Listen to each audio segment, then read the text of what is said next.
We always think of strength as taking action, as doing something. But what if the greatest strength is actually found in letting go, in surrender? That's the powerful idea we're going to explore today through the incredible parable of Saint Januarius. And really, this question has never felt more important. Our world is so loud, isn't it? Everyone's clamoring to be heard. So what on earth can a story about quiet surrender actually teach us? Well, I think you'll be surprised. Let's find out. Okay, so to really get this story, you have to understand one central idea, this one big metaphor that frames everything: the potter and the clay. This is the absolute key to understanding who St. Januarius was and what he was all about.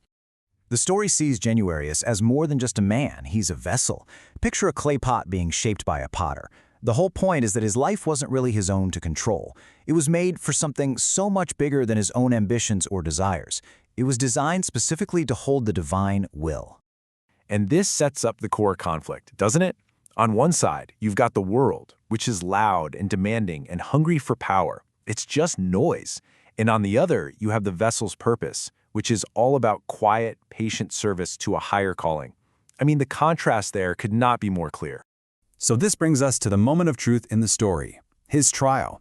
And his response here, well, it's not what anyone would expect. What's so fascinating is what didn't happen. He's literally on trial for his life, and he doesn't argue. He doesn't plead or beg. He doesn't give some grand, heroic speech to defend himself. He chooses silence.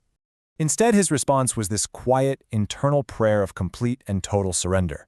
Break me if you must, but let the living water within me flow for your people. You see, this isn't a plea for escape. It's this profound acceptance of his purpose, whatever that might be. And that prayer, it leads directly to the climax of the parable. His martyrdom is framed not as some tragic end, but as a profound new beginning. It's a release. So, following the logic of his own prayer, the vessel, his body, was broken.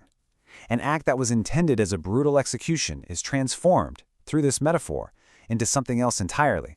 So, what was that living water he prayed would flow? It was his blood, his life force.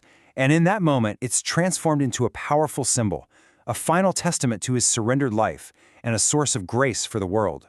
And this is the key takeaway.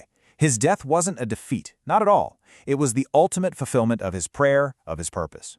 The vessel had to break for its precious contents to be released. But the story doesn't just end with his death. The breaking of that vessel actually creates something that resonates far, far beyond that one moment. It creates an eternal melody. His act of surrender, that moment, his will became so perfectly aligned with the divine, is described as turning into a song of sacrifice that an executioner's sword could never, ever hope to silence. And that's his legacy, really. He becomes this living source of grace, that eternal melody we just talked about, a constant offering to God, and a ceaseless, unending sign of hope. His surrender created this incredibly enduring impact. So, that's a powerful story from long ago. But how does it speak to us right here, right now? Well, the source material offers a modern prayer that helps translate these themes for our own lives. This brings the focus directly to us, because the story of Januarius isn't just history, it's a challenge. It forces us to ask ourselves, how do we apply this lesson? How do we surrender the fears and anxieties we all struggle with today? And the prayer starts by asking for help to do just that. It's a direct echo of Januarius' story. It asks for help in letting go of the fears and worries we cling to so tightly, just as he was willing to let go of his own life. What's really interesting is that the prayer doesn't ask for our hardships to just be taken away. Instead, it asks for the strength to endure them. That's a huge shift in perspective, isn't it? It's about focusing on a victory that's beyond our immediate struggles. Ultimately, the goal here is for our own lives to become that living testament, a flowing spring of love and hope.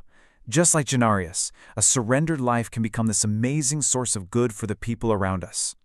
And that leaves us with a final, pretty provocative thought to chew on. The story frames breaking not as destruction, but as a release of something beautiful.